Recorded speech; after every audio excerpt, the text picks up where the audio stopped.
So, mao to mga ka-tech shop, no? Padayon lang gihapon ang atong mga repair diri sa Janborn Tech Shop. If you have devices like Android and iPhone, tablet, PC, laptop that needs repair, ari lang mo sa Janborn Tech Shop. You can message us on the page, Janborn Tech Shop. Let's go! Alright mga ka-tech shop, as you can see in the video, dagang kayo mga cellphone nga mga naguba. Actually, ang kaning naa sa right side is mga fix na mga ka-tech shop. So, waiting for claim na lang na sa akong mga customer.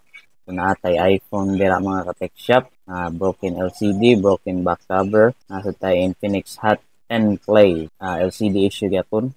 Vivo Y11 LCD issue o ang usa ka Oppo. And then kaning nasa middle mga ka-tech shop is waiting for parts nga gipang order, medyo nalangan kay I think tungod sa bagyo.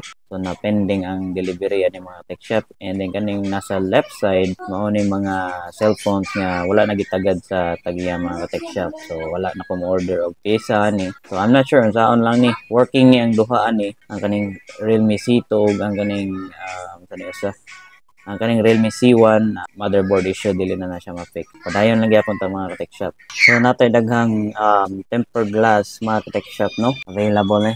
Pwede ni siya sa mga 6 inches nga mga smartphone, Android phone. So mas nindot na bagong tempered glass ang inyong cellphone para nindot sa tanawon.